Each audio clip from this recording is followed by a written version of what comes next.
Nah, saat ini kita mau sama-sama bahas sosok dari Menaker ya, Shirley, yang pastinya ini sangat menarik dan gak main-main. Profilnya juga luar biasa, Anggi. Apa coba? Nah, tapi gini, mudah-mudahan memang sosok si Menaker ini bisa menyelesaikan permasalahan dunia kerja. Betul, karena banyak banget permasalahan dunia kerja saat ini. Misalnya tadi yang kita bahas di awal juga terkait dengan usia pensiun yang bertambah, itu kan secara nggak langsung pasti juga akan berdampak ya pada masalah ketenaga kerjaan. Betul, nah kadang-kadang kan dunia kerjanya maunya buruhnya seperti ini, tapi juga di tim buruhnya juga ada demand seperti ini. Nah ini kadang-kadang yang juga belum ketemu nih gitu kan. Apalagi kalau misalnya banyak sekali hal-hal yang misalnya gini, si dunia kerjanya mintanya standarnya harus S1 segini-segini nih. Nah sedangkan kan dari kondisi kita tuh seperti apa, nah itu juga harus dipertemukan gitu. Banyak hal yang harus dibahas menjadi permasalahan dan juga PR ya dari Shirley, Menaker kita. Ya, dia ditunjuk pemirsa, ditunjuk presiden menjadi salah satu menteri di Kabinet Merah Putih. Ya, Shirley yang juga seorang akademisi mengemban tugas sebagai Menteri Ketenagakerjaan di kabinet ini. Ya, Shirley merupakan seorang guru besar di Fakultas Teknologi Industri, Institut Teknologi Bandung. Dia sendiri mendapatkan gelar sarjana dan master dari kampus yang sama tempatnya mengabdi. Saat ini, ia menjabat sebagai Senat Akademik ITB dan Komite Manajemen Risiko MWAITB 2024. Di luar kampus, Shirley merupakan Ketua Dewan Pakar Perhimpunan Ergonomi Indonesia setelah sebelumnya mengabdi sebagai Ketua PEI 2015 sampai 2021. Di sepanjang karirnya, Shirley menerima sejumlah penghargaan, salah satunya pemirsa, masuk dalam daftar 100 tokoh K3 Indonesia tahun 2022. Diumumkannya nggak bisa dijanjikan juga ya. Tanggal 21 kemarin kan sempat. Iya, pas kan tahun ini kan kondisi spesial karena ada putusan MK. Ya. Cukup dulu ya. Berarti ke dalam itu untuk membahas rumusan masalah itu, Pak? Enggak dong. Wah, nggak main-main ya sosok dari Shirley ini. Dan kita beruntung sekali karena di segmen kali ini Ketok Pintu akan ada rekan kita yang langsung berbincang dengan Menteri Tenaga Kerja Indonesia. Ada rekan Jason Sambo langsung dari ruang kantornya. Jason, apakah sudah bisa mendengar suara kami, Jason? Iya, sudah dong Valeri, Anggi dan juga pemirsa. Sekarang saat ini saya sudah ada di kantor Kemnaker. Kalau tadi Valeri dan juga Anggi sudah banyak membahas mungkin terkait dengan permasalahan-permasalahan yang ada di dunia kerja. Mungkin tadi ada soal menyinggung street tax, ada gelombang PHK segala macam. Atau mungkin yang paling baru adalah usia pensiun yang tahun ini naik ya menjadi 59 tahun. Nanti saya akan tanyakan semuanya ke Menteri Tenaga Kerja Republik Indonesia, yaitu Prof. Shirley. Seperti apa? Selengkapnya dalam segmen Ketok Pintu.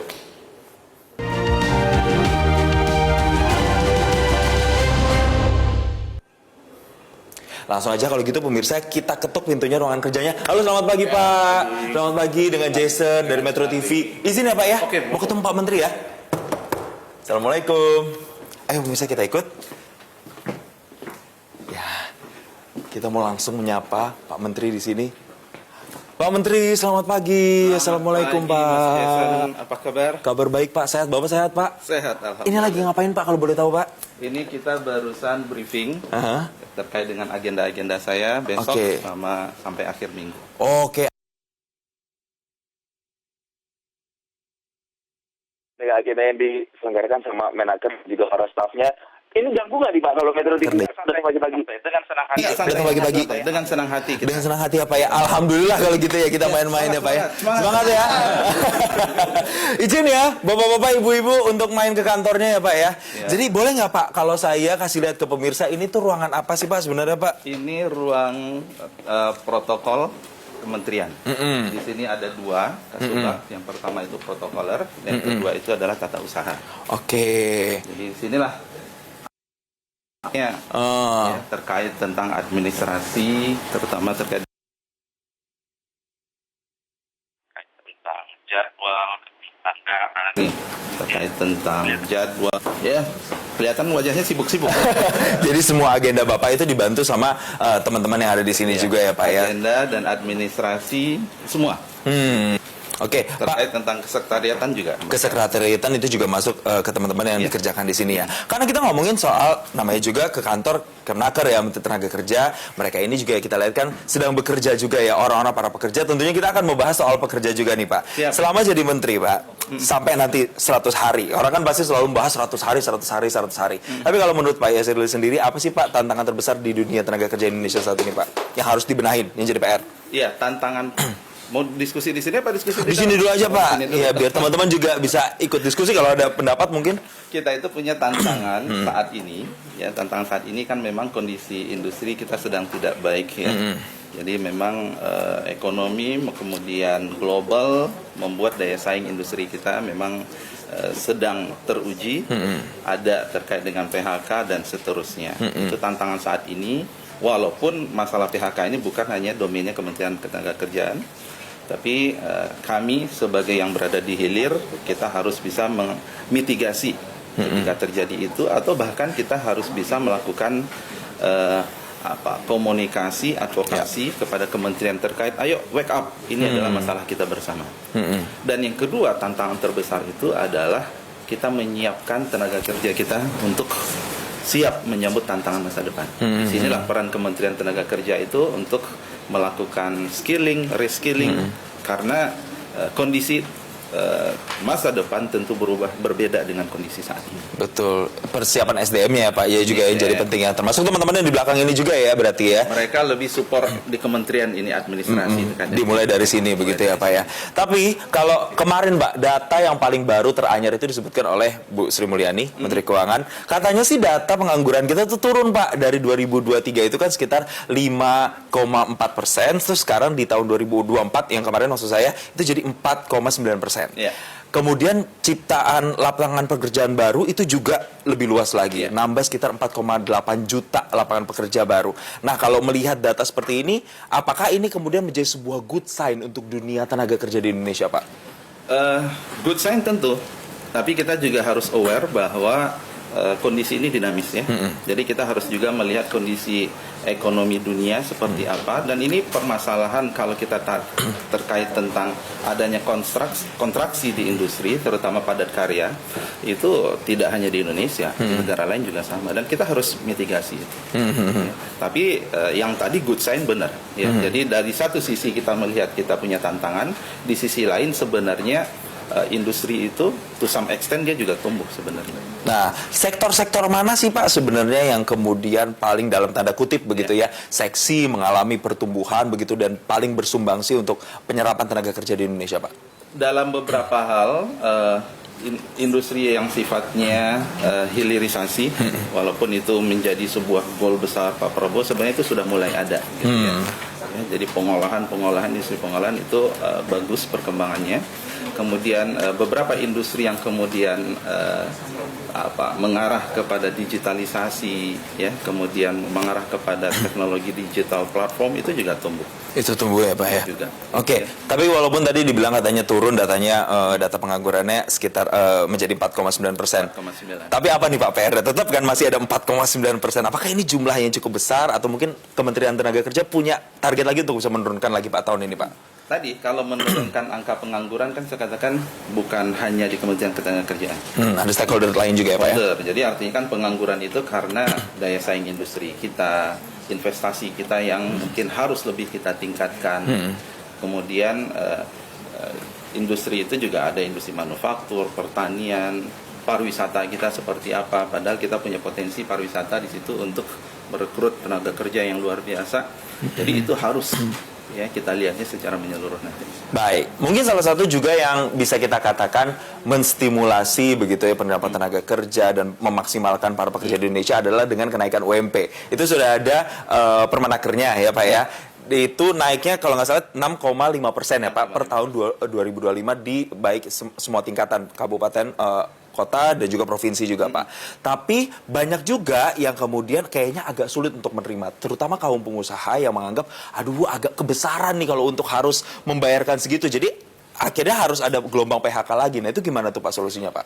Enggak. Jadi artinya kebijakan yang kita ambil ya 6,5% tentu kita sudah lakukan kajian ya. Ya, komponen tenaga kerja itu kalau kita lihat biaya tenaga kerja itu hanya satu bagian dari biaya-biaya yang lain. Ya.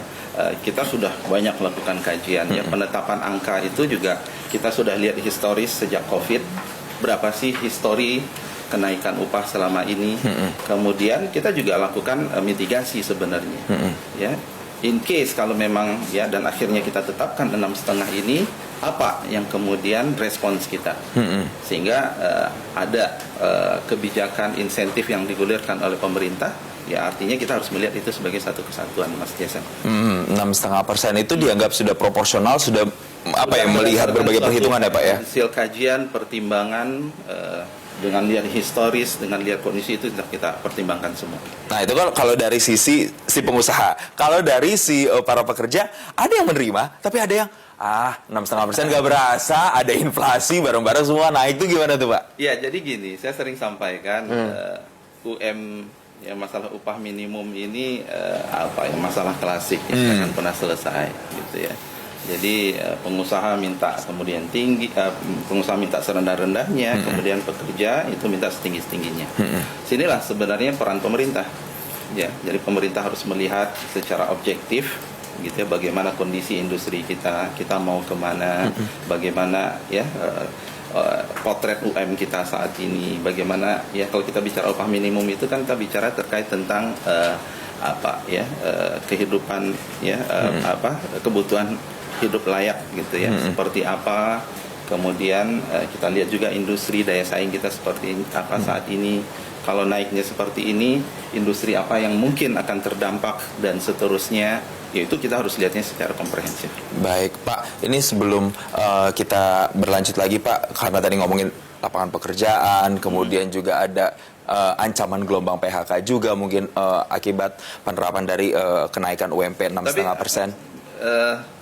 Korelasi kenaikan UMP 6,5 dengan ancaman PHK itu ya kalau kita kajinya itu tidak kemudian otomatis gara-gara itu gelombang PHK ya. Jadi PHK itu banyak faktor tadi. Gitu ya. Jadi isu terutama kita itu adalah daya saing. Untuk beberapa industri dia lebih spesifik, misalnya tekstil. Itu lebih karena ada kebijakan atau ada sesuatu yang kemudian masih harus kita perbaiki, illegal impor misalnya, gitu ya, penyelundupan. Itu juga sebenarnya faktornya lebih dominan, gitu ya. Lebih signifikan ya Pak ya. Lebih signifikan. Ya. Ini karena Bapak ngomongin soal tekstil tadi, yang saat ini juga ramai Pak. Mungkin karena ini ada Bapak Menterinya langsung, kita langsung tanya ya pemirsa ya. Ini nggak jadi ke dalam nih ya? Oh nanti kita akan ke dalam juga Pak. Tapi di sini kita di sini dulu. Cuman mau tanya, ini kan ada rencana teman-teman dari Sritex ini akan kabarnya akan melakukan aksi begitu Pak. Karena ancaman PHK yang membayangi mereka begitu Pak akibat putusan kasasi MA ini. Nah kalau dari Kementerian Tenaga Kerja sendiri Pak, apa respon terkait dengan upaya mereka untuk aksi unjuk rasa nanti Pak? Iya, unjuk rasa itu tentu hak ya untuk setiap orang ya. Jadi tentu kita tidak bisa halangi. Jadi teman-teman dari serikat pekerja, serikat buruh saya sampaikan, bahkan sering saya sampaikan, silahkan sampaikan aspirasi. Kementerian ini adalah rumah bersama. Kami siap mendengar aspirasi apapun itu. Itu di satu sisi. Sisi yang kedua tentu kita yang melihat sendiri kondisi teman-teman pekerja di sana, kami tetap mendorong mungkin ada pilihan lain. Yang lebih penting itu kan sebenarnya bagaimana teman-teman pekerja, manajemen Sritex dan kurator itu duduk bersama. Ayo, gitu ya. Kami kan mendorong going concern. Kami mendorong bahwa produksi itu kalau bisa tetap berjalan, gitu ya. Sehingga pekerja itu tetap bekerja dan dia menerima upah. Nah, duduk bersama, kemudian cari solusinya apa sih kendala untuk kemudian going concern, gitu ya. Sambil kita menunggu proses hukum terkait tentang peninjauan kembali. Yang sedang saat ini diupayakan ya. Jalan, gitu ya. Dan menurut saya esensinya kan sebenarnya aspirasi itu tersampaikan. Dan kita lebih melihat bagaimana pekerja, manajemen, dan kurator ini kemudian terjadi diskusi dan kemudian yang untuk kebaikan bersama lah begitu. Oke, harus ada diskusi duduk bersama itu ya Pak ya. Sebelum kita lihat ruangan Pak Yasirli ya, nanti kita akan lihat ruangan ya. akan geruduk ruangan Pak Yasirli. Tapi sebelum ke situ Pak, satu pertanyaan terakhir. Ini mungkin juga yang paling hot, yang paling baru. Kemarin tuh beritanya adalah usia pensiun itu tahun 2025 ini naik dari 58 tahun jadi 59 tahun. Ini Ya. plus minusnya apa Pak kalau naik 59 tahun Pak? Ini kan sebenarnya secara regulasi itu kan sudah ditetapkan. Ya. Ya, jadi kami belum melihat ada isu yang spesifik karena itu lebih banyak nanti diatur PKB ya, perjanjian kerjasama di internal dari perusahaan. Walaupun banyak orang bilang kalau 59 tahun iya sih uang pensiunnya jadi lebih banyak, tapi kemudian resikonya juga resiko kesehatan gitu, misalnya Pak bekerjanya lebih rentan. Nah itu kan ada resiko-resiko itu Ya, juga nanti, tuh gimana tuh Pak? Nanti kita lihat karena ini kan regulasi yang sudah ditetapkan sekian tahun sebelumnya. Kenaikan usia pensiun setiap 3 tahun dan ini kan kita menjalankan ya, dan kita melihat itu adalah hasil dari peraturan yang memang sudah berlaku. Yang sudah terformulasi itu ya Pak Yasirli ya. Oke, kalau gitu sembari kita menuju ke ruangan Pak Yasirli, nanti kita akan ngobrol lagi di sana. Mungkin ngopi-ngopi juga di ruangannya Bapak. Tapi sekali lagi saya mau bilang makasih teman-teman semuanya di sini ya. Ya, mari Udah teman-teman menyambut dulu. kami. Terima kasih. Selamat bekerja teman-teman semuanya ya. Semoga pekerja-pekerja Indonesia bisa terinspirasi dengan karya teman-teman juga di Kalau sini dilihat dari semuanya. Ya. wajahnya gimana Mas Jason? Happy semua ya Pak kayaknya ya Pak ya. Semoga pekerja di Indonesia happy mas-mas dan mbak-mbak semua ya. Amin ya. Wah ini disorot Metro TV nih semuanya. Thank you semuanya. Kalau gitu pemirsa dan juga Pak Yasirli, kita sembari bergeser ke ruangannya Pak Yasirli untuk melihat bagaimana sih ruangannya, ambience-nya dan juga apa aktivitas seorang Pak Yasirli di dalam ruangan kerjanya. Tapi usai jeda berikut ini kita lanjutkan di segmen Ketok Pintu. Tetap bersama kami di Selamat Pagi Indonesia.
Nah, pemirsa, sekarang kita mau ke ruangan Bapak. Ini ruangannya Bapak ya? Ruangan kerja ya, Pak ya? Selamat datang Mas Jason. Makasih, Inilah Pak. ruangan Menteri Tenaga Kerja. Menteri Oke. Ketenagakerjaan. Ini mejanya Bapak ya? Ini meja saya. Coba Pak, mau lihat Bapak duduk di meja kerja Bapak gimana, Pak? Oke.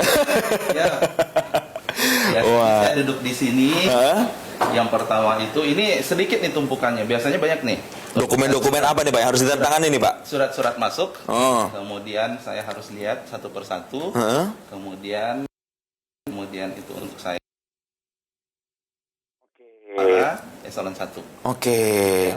Ya, jadi ini contoh gitu ya. Dokumen-dokumen yang harus ditandatangan ya, Pak ya? Tanda tangan untuk disposisi. Oke. Jadi kita lihat ini suratnya dari mana, kemudian isi apa, respons kita seperti apa. Dan, ya disinilah saya memutuskan, oke, ini perlu kita kaji, ini perlu kita jawab, ini kemudian perlu kita diskusikan, ini perlu kita simpan, ini dan seterusnya. Sehari itu bisa berapa dokumen Pak yang harus ditandatangani itu, Pak? Banyak, ya, bisa 30 bisa. Waduh. Ya. Banyak ya Pak ya Banyak. yang harus ditandatanganin ya.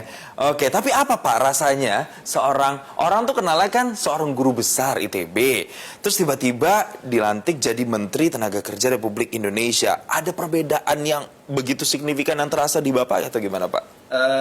Kalau dilihat dari GB-nya sebenarnya juga tidak ya. Saya kan juga ada pengalaman terkait dengan mengelola instansi atau institusi unit ya di ITB juga pernah.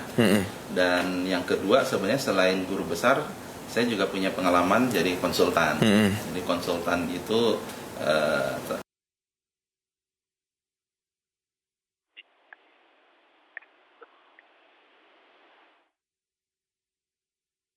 pernah bantu sebelumnya. Oke. Jadi permasalahan ketenagakerjaan bukan sesuatu yang baru dan itu juga sangat relate dengan bidang yang sebenarnya. Oke, jadi Teknik industri. adjustment-nya tuh tidak sejomplang itu ya Pak ya, tidak susah itu ya untuk masuk ke dunia tenaga kerja. Nah kalau ruangan sisi yang di sana tuh apa tuh Pak? Ini kan biasa untuk kegiatan formalnya lah ya Pak ya di sini ya. Kemudian beberapa tamu spesial seperti Mas Jason, biasanya kita minta duduknya di sofa. Sehingga kita bisa diskusinya lebih santai. Silakan. Tapi tetap ada papan tulis Pak, jadi tetap kerja juga di sini Pak. Silakan duduk Mas Jason. Makasih Pak. Sering saya sampaikan begini, coba lihat apa perbedaan ruang menteri ketenagakerjaan dengan menteri-menteri yang lain. Apa tuh Pak bedanya Pak? Ini beda. Ini whiteboard ini ya? Whiteboard. Ini tuh apa sih Pak kalau di whiteboard ini banyak coret-coretan, ini ngomongin apa sih Pak sebenarnya Pak? Jadi gini, saya percaya bahwa ya sebelumnya saya kan sebagai konsultan SDM ya. Fungsi leader itu minimal 10% itu adalah coaching. Gitu ya. Jadi biasa kalau ada eselon 1 kemudian ada direktur datang, saya karena biasa jadi dosen ya, saya ingin memvisualisasikan. Oke, kalau kita buat paparan itu begini loh. Oke, kalau masalah kita itu begini nggak kita berpikirnya. Nah, ini contoh, ini mohon maaf nih belum dihapus ya. Ada hal-hal penting nih. Yang ke spill jadinya ya. Termasuk coaching juga ya Pak sebagai leader itu yang kemudian Bapak turunkan ke staff-staff Tapi Bapak kalau ya. dari staff saya, waduh ya, penyakit dosennya kumat nih kan. Oh iya karena kan guru besar jadi kebiasa ngajar gitu ya Pak ya. Tapi di sini juga tidak hanya kerja, tidak hanya mencoret-coret ini, memikirkan coaching dan segala macam. Di sini juga bisa santai ya Pak, bisa kopi ya. Santai, silahkan. Ini ngopi dulu nih pemirsa. Jadi di sini juga Bapak sering ngopi di sini ya Pak? Iya lah, kopi. Bapak kalau datang ke ruangan tuh jam berapa sih Pak biasanya Pak? Tergantung jadwal. Kalau jadwalnya jam 8 ya sebelum jam 8 udah hadir ya. Oh sebelum jam 8 sudah hadir Pak? Oke, jadi memang mostly itu Bapak kalau di sini dari jam 8 pagi sampai jam berapa Pak? Paling cepat habis maghrib. Paling cepat habis maghrib. Iya, tapi biasanya lebih dari itu ya Pak ya? Lebih. Kadang-kadang kan kita juga ada agenda malam hari ya. Ada agenda malam. Bisa jadi baru mulai agenda malam itu kalau ada undangan, baru bisa mulai jam 7:30. Baru nyampe rumah mungkin jam 9:30, mungkin jam 10. Wow, jadi memang seharian lah bisa dibilang ini menjadi rumah keduanya bagi seorang Prof Men. Nah ini panggilan yang penting. Tadi saya ngobrol nih sama staff-staffnya. Katanya Bapak tuh, kan saya tanya, Bapak tuh enaknya dipanggil Prof Yasirli atau Pak Yasirli atau Pak Menteri atau apa. Tapi ternyata bilang, coba tanya kenapa Bapak lebih suka dipanggil Prof Men. Itu emang panggilan internal di sini atau gimana sih Pak? Bukan saya suka, ini mah teman-teman. Mereka yang bikin ya Pak ya? Mereka yang bikin. Kenapa tuh Pak? Kan dipanggil itu Pak? Ya saya ngikut aja sih. Mau dipanggil apapun Mas Jason nggak masalah. Gitu ya Pak ya? Prof Men gitu. Jadi Prof Men tuh udah ini ya, udah ajak ya Pak ya kalau di sini ya panggilan mereka ya Pak ya. Nyaman nggak dengan panggilan itu Pak? Oke saja menurut saya sih. Oke aja Pak ya. Kalau itu lebih saya kemudian bukan saya nyaman ya teman-teman nyamannya manggil apa ya silakan. Nggak masalah sih. Jadi Big deal. terserah buat mereka juga menyamankan mereka untuk manggil Bapak itu kayak gimana gitu ya Pak ya.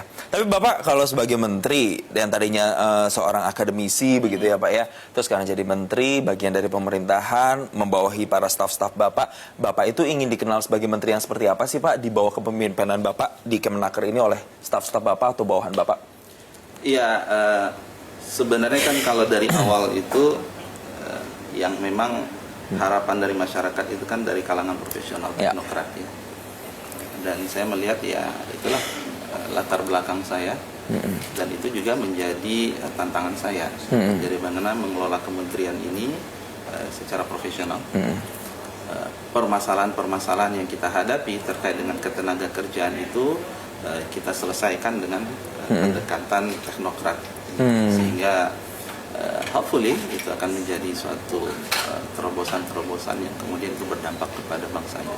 Amin begitu ya, dan terutama karena kita konteksnya ngomongin soal pekerja, itu juga berdampak untuk pekerja. Terakhir, Prof Men, apa nih kemudian yang jadi kayak ikut Prof Men nih, apa nih kemudian yang mungkin pesan-pesan yang ingin disampaikan kepada para pekerja Indonesia di tengah saat ini tantangan banyak, mungkin harga-harga naik, ancaman gelombang PHK di luar sana yang mereka takuti, atau kemudian krisis global segala macam yang juga ikut mempengaruhi industri. Tapi bagaimana kemudian sebagai Menteri Tenaga Kerja ini bisa menenangkan para pekerja dan membuat mereka tetap optimis bahwa tahun 2025 ini masih menjadi tahun yang lebih baik begitu Pak untuk para pekerja?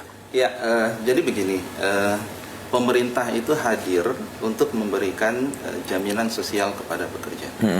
Ya, kita punya norma ketenaga kerjaan, kita punya norma terkait dengan K3, kita ada berbagai regulasi yang memastikan bahwa mereka itu bisa bekerja, kemudian mereka mendapatkan kompensasi dari pekerjaannya dengan baik, ada jaminan sosial, ada jaminan kecelakaan kerja, ada jaminan kehilangan pekerjaan, dan itulah peran dari pemerintah. Jadi yang pertama tentu jangan khawatir, ya, pemerintah bertanggung jawab, ya, memastikan mereka itu bisa bekerja dengan baik, bisa kemudian memiliki kompensasi atas pekerjaan sesuai dengan pekerjaan mereka. Itu yang pertama. Yang kedua, tentu tantangan ke depan kita juga harus bisa pahami. Ya, industri berubah, masa depan itu ya VUCA, ya, volatility, uncertainty, complexity, ambiguity. Kita ya masih banyak orang yang menduga 20 tahun lagi itu industri kita seperti apa, gitu ya. Sehingga kami sekarang sedang menyiapkan terkait tentang program-program reskilling dan upskilling, gitu ya. Jadi mereka juga harus bisa dan harus siap, harus mau untuk belajar sesuatu yang baru, gitu ya. Dan kita akan dorong perusahaan untuk memberikan kesempatan penuh kepada pekerja. Ya, ini kita sedang kaji sebenarnya bahwa perusahaan juga memberikan kesempatan mereka untuk belajar sesuatu yang baru, meningkatkan kompetensi, reskilling kepada sesuatu yang baru. Kedua, yang ketiga, kita juga concern terkait dengan produktivitas, gitu ya. Pengusaha berharap bahwa kenaikan upah itu juga dibarengi dengan peningkatan produktivitas. Dan kami, we do really concern about this, gitu ya. Sehingga kita sedang siapkan gerakan nasional peningkatan produktivitas. Ya, kita akan mulai dengan sebuah lembaga peningkatan produktivitas nasional. Kemudian disitulah kita akan mulai dengan sebuah research yang sifatnya institusional untuk kemudian melihat apa kira-kira terobosan yang bisa kita lakukan, yang memang ini harus melibatkan multi stakeholders, gitu ya, di mana kita boosting produktivitas. Dan kita sudah kalah dengan negara-negara tetangga, dengan Vietnam, ya, mereka maju begitu. Nah, di sini kita harus segera, harus cepat gerakan produktivitas, kemudian kita harus punya ekosistem yang mendukung itu. Nanti akan ada di daerah, akan ada ahli-ahli produktivitas yang siap menjadi penyuluh, ya. Dan kita membangun kemitraan kerjasama dengan kementerian lain, karena produktivitas not only related to labor. Nah, ini yang menjadi tantangan.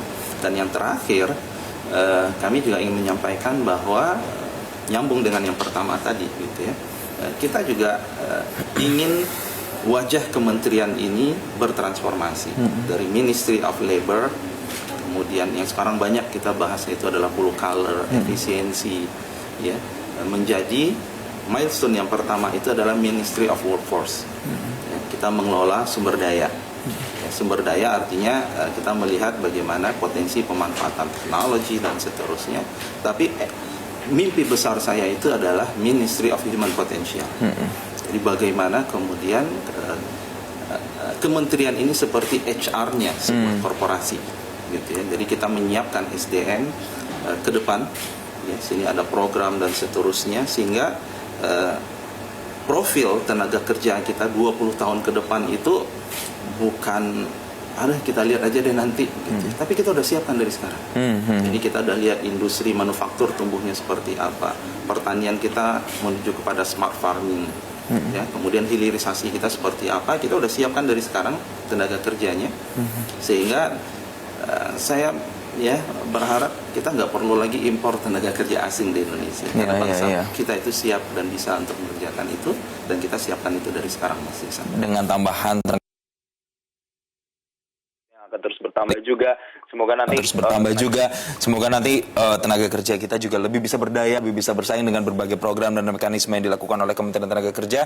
Jadi sekali lagi, semoga kita harapkan upaya-upaya tersebut nanti benar-benar bisa berjalan dan berdampak untuk para pekerja di Indonesia termasuk kesejahteraannya. Terima kasih kalau begitu Prof Men alias Menteri Tenaga Kerja Republik Indonesia, Prof Yasirli yang telah bergabung bersama kami ya. Kesini ya. Oh iya, pasti. Kalau gitu nanti segmen Ketok Pintu kita jadwalkan lagi ya untuk kesini lagi main-main sama Prof Yasirli untuk lihat-lihat lagi kantor Kemenaker kayak gimana. Sekali lagi terima kasih Prof Yasirli udah ngajak saya kopi-kopi juga. Enak nggak kopinya? Enak banget kopinya. Kalau gitu karena kopinya enak, saya buat saya sendiri aja. Nanti kalau untuk rekan saya Valeri sama Anggi nanti beli kopi sendiri. Saya kembalikan lagi ke mereka yang ada di studio. Jelajahi cara baru mendapatkan informasi. Download Metro TV Extend sekarang.